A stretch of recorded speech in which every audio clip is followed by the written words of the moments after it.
ГСП онлайн. Городские новости сейчас.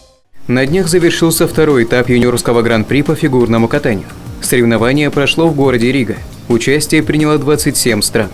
Один из представителей России, ухтенец, защищал честь страны 16-летний Дмитрий Алеев. В Латвии он открывает начало спортивного сезона. В зачет результат двух программ. Итог – 209,9 баллов. В первой короткой программе Дима показал 6-й результат, у него было 2 падения, где не хватило набрать баллов, чуть выше занять место.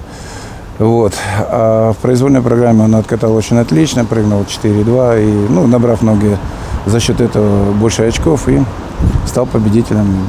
Диме вручили золотую медаль. На втором месте латыш, бронза у американца. Спортивную карьеру Дмитрий начал в школе номер 1. Позже переехал в Санкт-Петербург.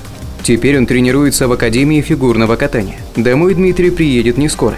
Впереди 4-й этап Гран-при. Он пройдет с 9 по 12 сентября в Австрии.